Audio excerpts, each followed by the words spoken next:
বঙ্গোপসাগরে নিম্নচাপের ফলে ত্রিপুরা সহ গোটা উত্তর পূর্ব ভারত এবং বাংলাদেশের একটা বিরাট অংশ প্রবল বন্যা এবং প্রাকৃতিক দুর্যোগের সম্মুখীন। গত পরশু থেকে অবিরাম বৃষ্টিপাতের ফলে ত্রিপুরা রাজ্যের ৮টি জেলার সবকটি জেলায় বন্যা প্লাবিত। আবহাওয়া দপ্তরের পক্ষ থেকে প্রাপ্ত তথ্য অনুযায়ী আজ গোটা দিন ব্যাপী বৃষ্টিপাতের সম্ভাবনা রয়েছে গোটা রাজ্য জুড়ে। তার মধ্যে পশ্চিম ত্রিপুরা জেলা সহ গোমতী, ঊনকোটি, সিপাহীজলা জেলাতে প্রচুর পরিমাণে বৃষ্টিপাতের সম্ভাবনা রয়েছে।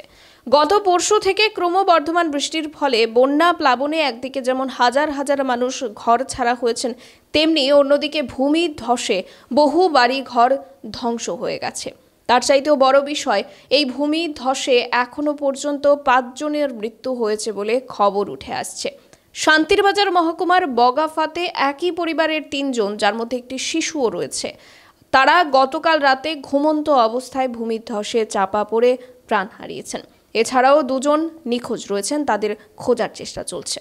গতকাল বন্যা সংক্রান্ত ভয়াবহ পরিস্থিতি নিয়ে এক পর্যালোচনা বৈঠক করেছেন মুখ্যমন্ত্রী এবং তাতে গোটা রাজ্যব্যাপী এই বন্যার ফলে কি পরিমাণ ক্ষয়ক্ষতি হয়েছে সে বিষয়ে একটা তথ্য নিয়েছেন তিনি। আজ এই বিষয়ে একটি প্রতিক্রিয়া দিয়েছেন মুখ্যমন্ত্রী। কি বলছেন তিনি, শোনাবো সেই বক্তব্যটি। এত বৃষ্টি তো আর কখনো হয়নি।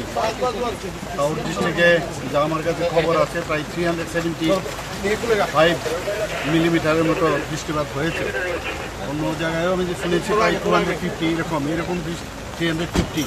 তো এইরকম বৃষ্টি তো আর কখনো ত্রিপুরাতে মানে আমার জানা মতে হয়নি। তো আমরা মানে চারিদিকে কাজ করছে সব জায়গায়। আমি আজকে সকালে আমি আমাদের মাননীয় হোম মিনিস্টারের সাথে কথা বলেছি, মানে কিছু যদি এনডিআরএফের কিছু লোকজন পাঠানো যায়, উনি বলেছেন উনি দেখছেন এবং করবেন সেটা, এবং এখান থেকে আমরা চিঠিও দিয়েছি। তো আশা করি সব দিকেই নজর আছে, সবাই কাজ করছে, ডিএমরাও সতর্ক, সব দিকে এসডিএম সতর্ক, সমস্ত অন্যান্য যারা আমাদের এসডিআরএফ থেকে আরম্ভ করে সবাই কাজ করছে। স্যার, গতকাল আপনি দিল্লি থেকে এসে সঙ্গে সঙ্গে পর্যালোচনা বৈঠকে বসেছেন এই বন্যা পরিস্থিতি নিয়ে। এখন পর্যন্ত কতজনের প্রাণ হানি হয়েছে? এবং এখন অবধি তো আমার কাছে যা খবর আছে 7 জনের মতো, আর 2 জন বোধ হয় এখনও ওদেরকে পাওয়া যাচ্ছে না।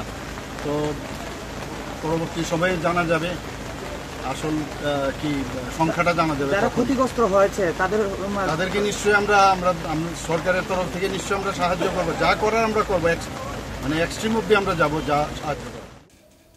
হাওড়া গোমতী নদীর জল গতকালকেই বিপদসীমা অতিক্রম করে গেছে, যার ফলে নদী তীরবর্তী এলাকাগুলি প্রচণ্ড জলের বেগের সাথেই প্লাবিত হয়ে গেছে। জলস্তর এতটাই বৃদ্ধি পেয়েছে যে গোমতী জেলার ডুম্বুর জলপ্রপাতের 3টি এনওএস-এর একটি গেট আজ সকাল 8:35 খুলে দেওয়া হয়েছে, যার প্রভাব ত্রিপুরার কিছু অংশ সমেত বাংলাদেশের নোয়াখালী জেলা সহ একাধিক জায়গায় পড়েছে এবং ইতিমধ্যেই বাংলাদেশের বিস্তীর্ণ অঞ্চলগুলি একইভাবে বন্যায় প্লাবিত হয়ে গেছে। ত্রিপুরার এনডিআরএফ এবং এসডিআরএফ টিম গতকাল থেকেই উদ্ধার কাজ শুরু করেছে এবং উদ্ধার করে যাদেরকে নিয়ে আসা হয়েছে তাদের বিভিন্ন জায়গায় শরণার্থী শিবিরে রাখা হয়েছে। তবে এই পরিস্থিতি ঠিক কত সময় স্বাভাবিক হবে তা নিয়ে কিন্তু স্পষ্ট কোনো ধারণা পাওয়া যাচ্ছে না। বলা হচ্ছে যে আজকেও গোটা দিন ব্যাপী বৃষ্টি থাকবে এবং তাতে করে হাওড়া নদীর জলস্ফীতি আরও বাড়বে। ফলে রাজধানী আগরতলাতে হাওড়া নদীর তীরবর্তী এলাকাগুলি আজকেও ভীষণভাবে প্লাবিত হবার আশঙ্কা রয়েছে। এই পরিস্থিতিতে সাবধানতা অবলম্বন করা ছাড়া আর অন্য কোনো উপায় এই মুহূর্তে চোখে পড়ছে না। তবে রাজ্য সরকারের পক্ষ থেকে যথাসম্ভব বিপদাপন্ন এলাকাগুলিতে সহযোগিতা প্রদানের ব্যবস্থা চলছে। আপনারা যারা দর্শকরা রয়েছেন, আপনারা আপনাদের এলাকাতে সুরক্ষিত আছেন কিনা কিংবা কি পরিস্থিতিতে রয়েছেন সেটা অবশ্যই আমাদেরকে জানাবেন, এবং এই বন্যা সংক্রান্ত যে গুরুত্বপূর্ণ আপডেটসগুলি রয়েছে সেগুলো আমরা আপনাদের কাছে তুলে ধরার চেষ্টা করব। চোখ রাখুন খবরের প্রতিবাদে। নমস্কার।